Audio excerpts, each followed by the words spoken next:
Welcome, everybody. This is WNF podcast, or We're Not Friends podcast. I'm Jean. And I'm Lauren. And thanks, everybody who has come back to listen to us. We've gained a few more subscribers, but, at this point, we're just happy to have anybody listen in, and we're happy whenever we even get like one subscriber a week. Which is about what we're getting. That's all right. That's probably Hey, all we right. got 4 this week.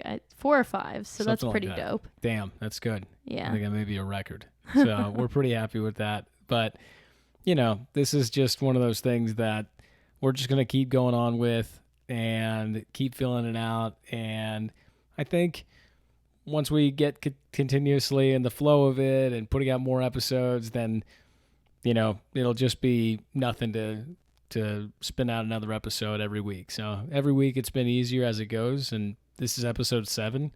Can't believe it's actually episode 7, even though that feels like it's not much. To us, it feels like it's a lot. But, yeah. So, kind of picking up from last week.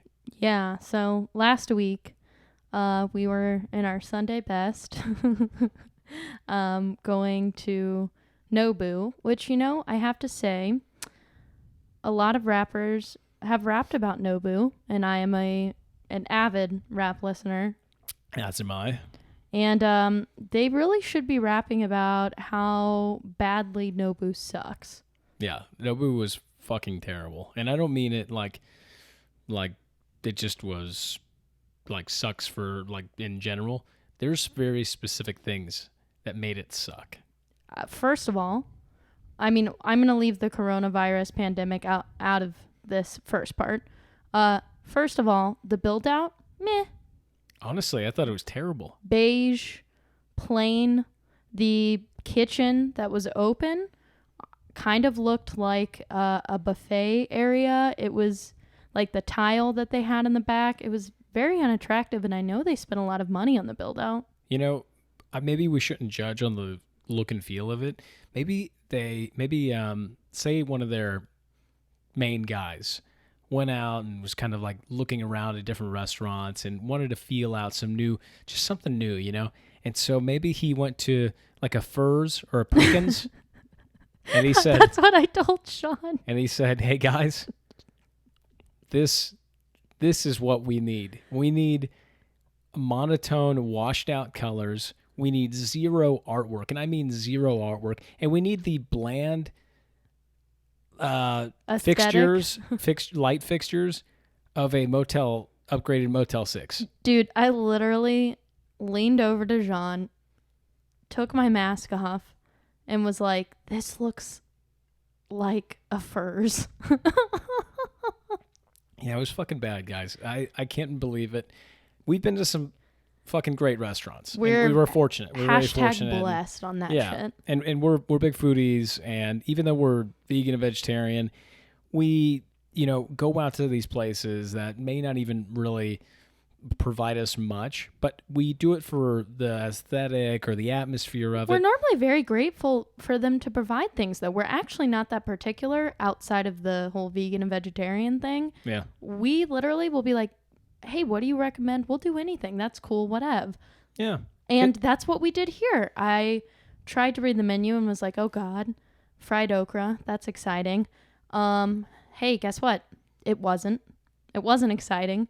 But I was trying to talk to the waitress, and it's awkward because we all have masks on and stuff. And she's like, clearly didn't want to deal with me trying to give her some ideas of what we could do with the menu. And she's like, "How much do you want to spend?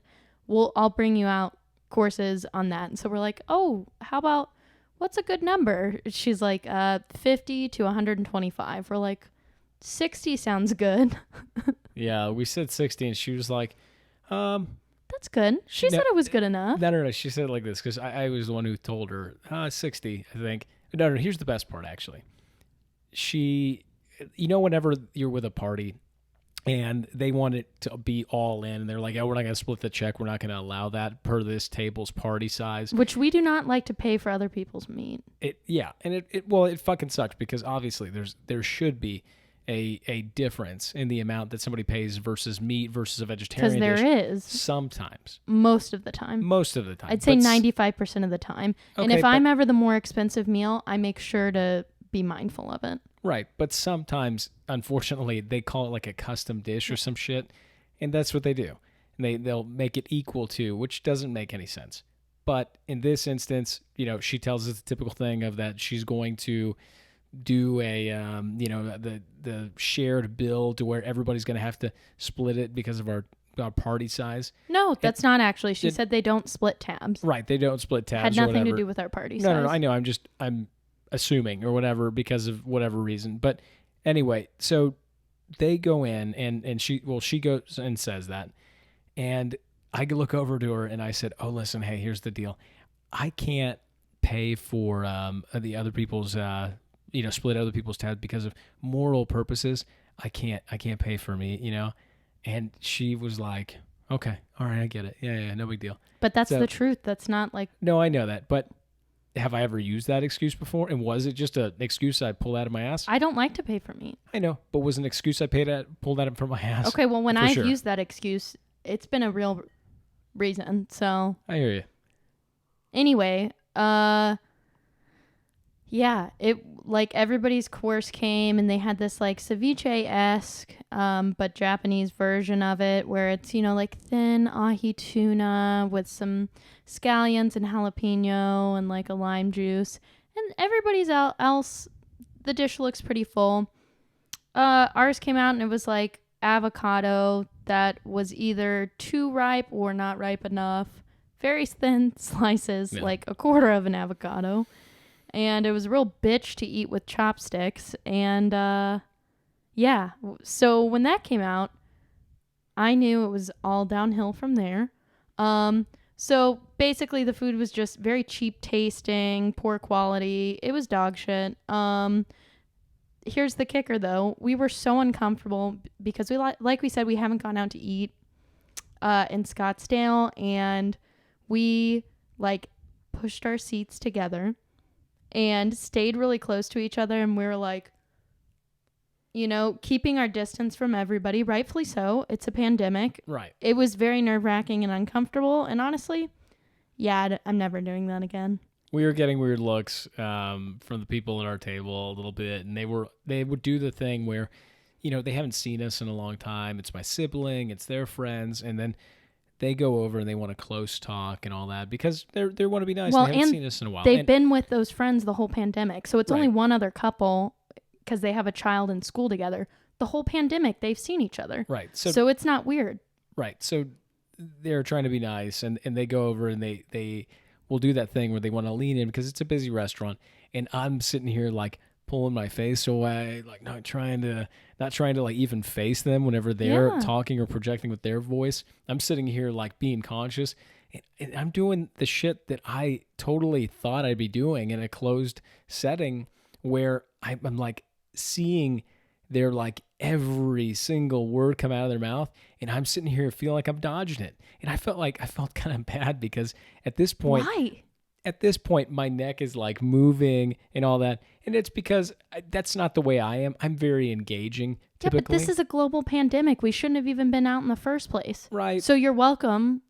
Right. But that's what irritated me when we sat with the other couple, we all left our mask on, even sitting at the table until your sister got there. And then everybody took their mask off. I was like, honestly, I could sit here with my mask the whole time until I eat this shitty food.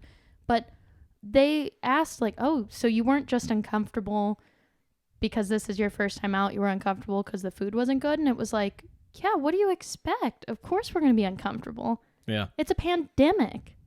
I haven't gone to the fucking grocery store in 5 months. Right. It was weird. We jetted out of there as soon as it was done. It was, it was nice to see family, but it was uncomfortable because we're just not into that. Yeah. No hugs, air kisses. See you later. Yeah. It was pretty quick. We got out of there, but yeah, so it was not a great experience, and walked out with over $200 check that we were just basically like, fuck. But it's horrible. Whatever. What was that song? Was it Future who's like Nobu, Nobu, Nobu, Nobu, Nobu, Nobu? Yeah. He can suck it. I'm never listening to that fucking song again. I don't think I'll ever listen to Future again. Well, I mean, I wasn't really planning on it anyway. No, neither was I. So, unlike those rappers who rapped about Nobu, you can get your boots and your coat for this next topic. It's the WAP video. 1010 would highly recommend. Very, very good. If you guys have listened since the beginning, you'll know that I stand for Megan Thee Stallion. I didn't mention I'm also a big Cardi B fan, but Megan's my number one. And mind blown, they did a rap song together. Was that expected? No. Got it. Why was it not expected? Just wasn't. Cardi B hasn't released anything in a like her own song in a long time. Gotcha. So, and you know, I'm sure the competition is pretty big, and Nicki Minaj actually did a song with Megan Thee Stallion. Is how she got so famous. Oh, Hot Girl Summer. I see. So, for like the triangle of like the dominant female rappers, does Cardi B and Nicki Minaj, do they not get along?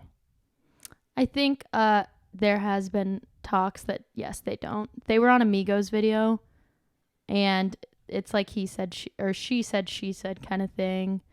I think I can't remember if it's Cardi that said they were amicable and Nicki said she was a bitch. I can't remember. It's a lot of back and forth. I don't really care. Yeah. So there's some really good one-liners in there though. So there's been a bunch of criticism about it for fucking stupid reasons, but what's some of the criticism that you've heard?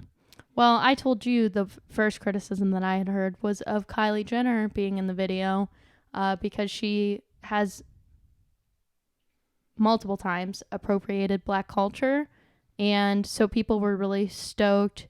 There's some women in there, Normani, Mulatto, a couple of badass bitches, and then there's Kylie Jenner, and so people were pretty pissed because it was women of color, and then there's Kylie Jenner who's appropriated Black culture. So is it something that's gained criticism from the fans then, I guess? Yes. Gotcha. Yeah. Yeah, but Cardi B said, I wanted all women of color who are badass bitches to be in my video. Yeah, and that's that. Yeah, I mean, she's Armenian. So do you think that would be a woman of color?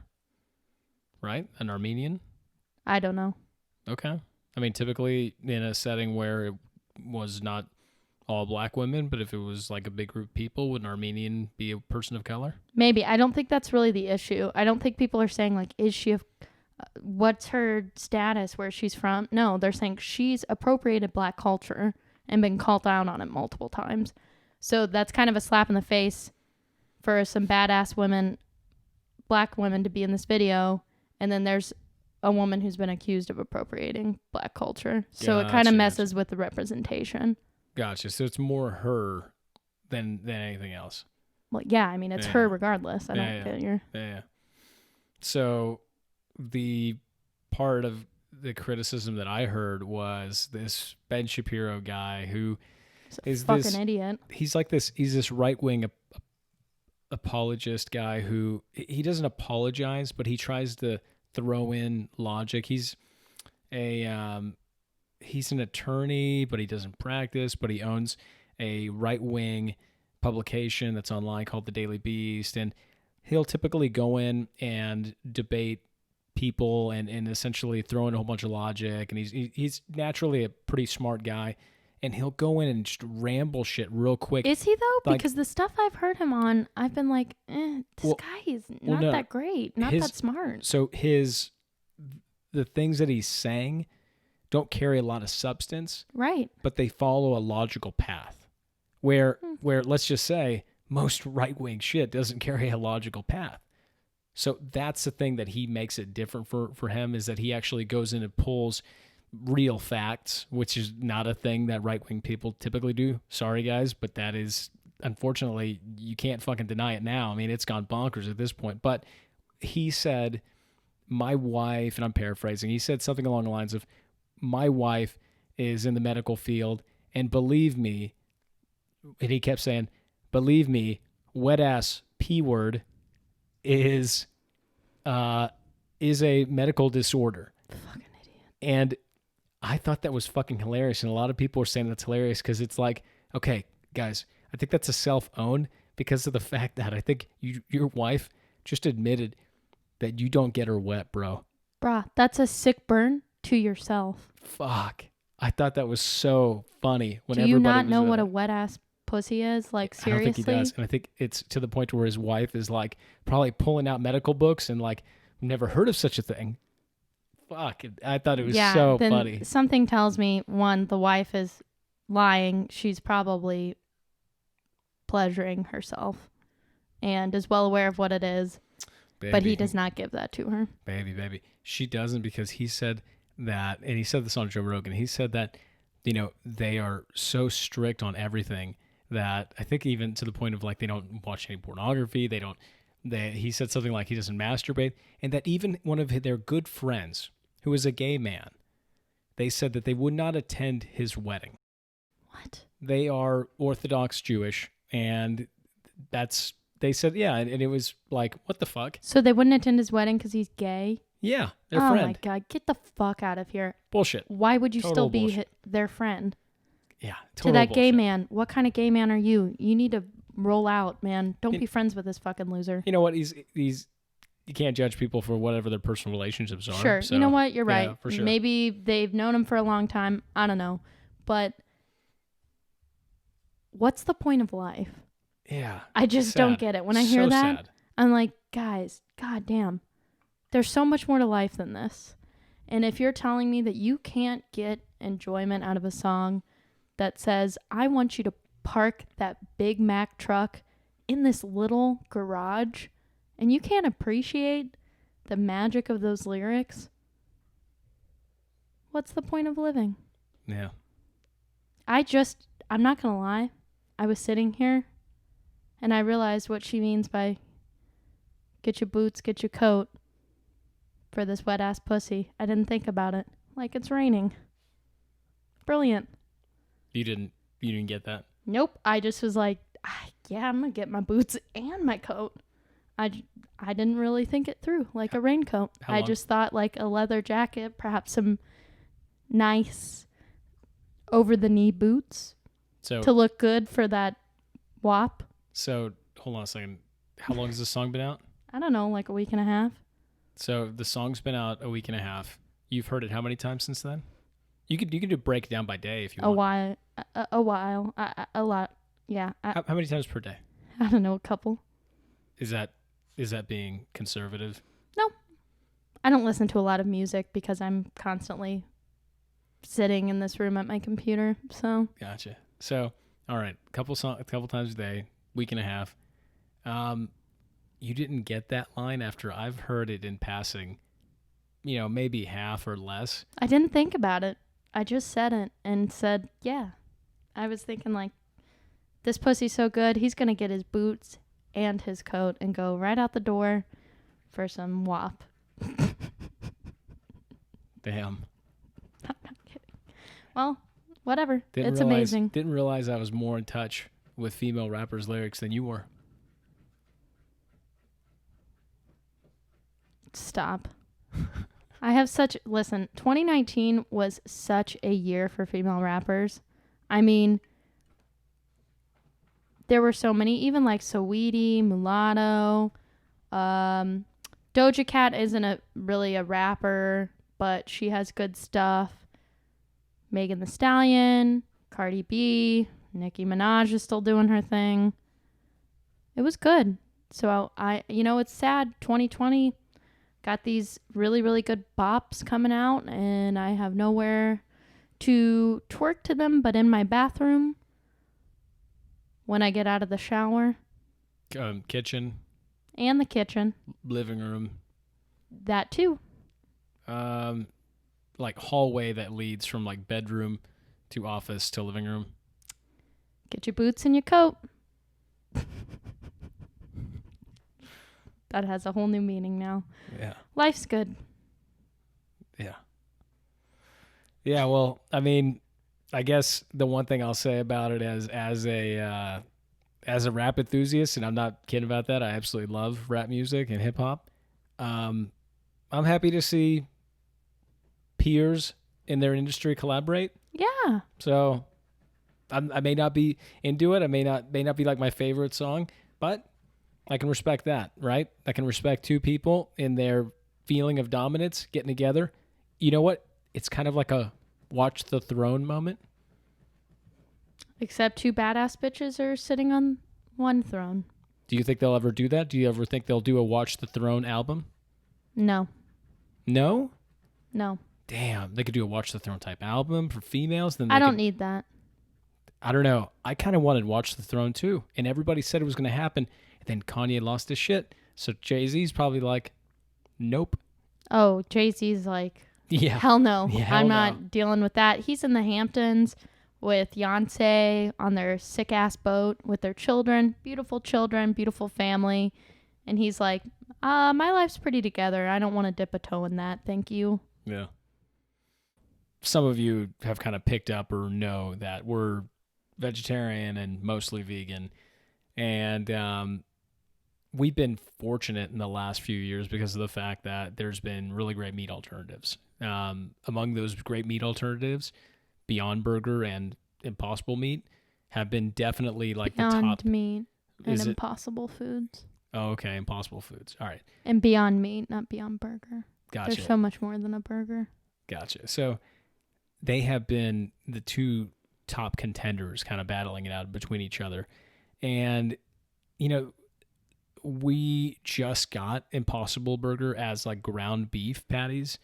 And I'm sorry, not ground beef patties, ground beef packages. And it's not Impossible Burger. I we get do it. more with Impossible Meat. Anyway, so they have come in and have recently started getting to the grocery stores in the past like month and a half. And we've been kind of testing it and kind of playing with it. We've gotten to the point to where now we've done it with meatballs. We've done it with, creating burgers. We've even done kebabs. We've used it in all the typical things that we would typically use it with ground beef, tacos. So we've got a good sense of how to cook it. And we've been using Beyond Meat for years now and being able to kind of throw that into different things. Yeah, back when it was the shitty chicken strips, but at the time it was really good. They don't even make chicken strips anymore. It's funny. Yeah, it's interesting because I've been doing this for, I think, 9 years, just about, and 8 or 9 years, and Sean's like 6. 7 years, something like that. Yeah, you're like 2 years, I think, behind me. Long time for both of us. Yeah. And when I started out, there wasn't a lot around. And, I met vegetarians and vegans who've done it their whole life, so they really didn't have anything. No, but like Gardein was the only thing that was out. And I still eat Gardein. They don't have the best ingredients, but I do love their chicken strips. We make also chicken and waffles with their turkey cutlet thing. It's to die for. Yeah. But mainly at home we eat Beyond or Impossible, and I'm on the fence. I want to support Beyond more because I appreciate that their speed to market much better than Impossible. For sure. Yeah. Much better. For sure. Impossible has been saying they were going to be in grocery stores for several years now. Beyond said it and did it, and they have been in grocery stores for several years. And I like their burger. They changed the recipe. It has more coconut oil, so it's a little more fatty now. They didn't test on any animals. They're non-GMO and they're soy-free, and gluten-free. So they check a lot of boxes for a lot of people. I also like their sausage. Oh my God. Their breakfast sausage. I'm a real breakfast bitch. I love it. So when they came out with their breakfast sausages, at Dunkin' Donuts, yeah, we got it. But I like that fatty sausage. I'm trash at the end of the day, so I love fatty sausage. So theirs was like the creme de la creme of vegan fatty sausage. So, and they're like, their regular hot dog type sausage is good too. But I mean, their breakfast sausage for me is my fave. Yeah, and comparing that with the Impossible Meat ground beef, what do you think of it and cooking and the differences of you've cooked similar things with them? What's your opinion on how you cook them and how they turns out? It took me a little bit to figure out how to, because has a Beyond Beef just like the Impossible meat packaging, which I think Impossible copped that off of Beyond, to be very frank. It's like a loose, ground meat. Oh yeah, it looks real fucking similar. Yes. Yeah. And Impossible has less of a flavor to it, I think. I think it's the coconut in the Beyond Beef that gives it a richer taste. However, Impossible tastes more like the real thing to me. And I think it's because they have that plant-based heme that they created. So just to compare... And what is heme? Well, real heme is a component of blood. Right. So they made a plant-based version of hemoglobin. So just to break it down like I did for Beyond, Impossible does use soy now. They changed up their ingredients, so soy is like their second ingredient. They do have GMOs because of the heme and other things. They did test on animals, and I actually don't rip them anymore. This is when I stopped proclaiming myself as a vegan for several reasons. I don't actually use that label, just because I've separated myself a lot, I think, from being open-minded to people that are flexible or trying. And I've noticed like the vegan community has gotten quite strict on that stuff. And I get it. I understand. I don't like extreme anything. So anyway, the vegan community was very outraged because Impossible actually tested on some mice to get their heme FDA approved. Now, did they have to do it? No. But this would be easier for their distribution if they had FDA approval. So I actually understand. The CEO wrote a letter. Obviously, it's not optimal. Obviously, it's not ideal, but I understand it was for the greater good. But a lot of vegan people won't eat it because of that. But cooking it, I had to salt it a lot. I don't have to salt Beyond, but I have to salt Impossible. Yeah. But man, the way that it cooks, I think it cooks a lot more like real ground beef. And it has just a meaty flavor to it that Beyond doesn't have. Yeah, I agree. It definitely, with a good amount of seasoning, the texture does feel more meaty, like you were saying. The texture, yeah. So, yeah, I mean, we're still playing with it. The other differences were, like you were saying, that Beyond has regular full-size sausages. They have breakfast sausages. They have burger patties, and then they have the ground beef.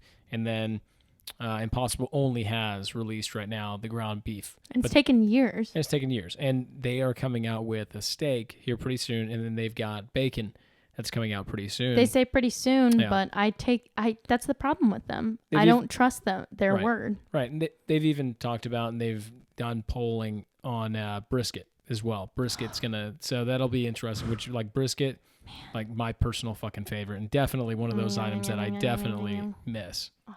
So I definitely miss barbecue brisket for sure. Like that's going to be amazing if they do get that shit out there, which they should ASAP. But the other thing that is the differences between them is one, which is Beyond, has a whole lot more partnerships with a bunch of different restaurants. Like you were saying, Dunkin' Donuts has got their thing. Carl's Jr. But then Del Taco. But then on the Impossible side, they've got the Whopper, which was a big fucking deal. BK, they got White Castle. Starbucks. They got Starbucks. And then they've got a lot more. So, or they've got like a bunch that they're kind of competing with. So Beyond is public. Their stock launched and like skyrocketed. Yeah, and initially. We were idiots and we forgot to buy it, and then tanked. We were like, oh, it's gonna go lower, and no, it just kept going up. And then I bought it at too expensive, and it's not. It fluctuates back and forth. I don't care. I bought it to support them. I don't really. Right, and then Impossible, they're supposedly going to get their IPO here pretty soon, so it'll be interesting once that goes. The public. Market doesn't like plant-based things. Well, I don't know. Beyond has actually done very, very well. The quarters they've had really good readouts. market doesn't really react that well to it. I read an article about it too, where it's just, I think people are uncertain of their future. Well, then I would say you're a pretty big dummy. Here's the thing, though. It's a rare, profitable startup. So that right there says a fucking lot, because you and I know we've been in the tech industry. We understand that shit. Unfortunately, a lot of tech stock is not fucking profitable. And a lot of tech is inflated because of venture capitalism. Right. But yeah, it's unfortunate. So it's just they're discriminating because it's something that they don't know and is foreign to them. Yeah. I don't know. I don't care. I'll buy it all. And for those that don't get it, when people are like, you stopped eating meat, so why do you eat fake meat? Listen, I think I have already referred to myself as trash. I used to eat meat all the time. I grew up in Oklahoma. Yes. Did I eat steak several times a week? Yes. I grew up eating steak and potatoes.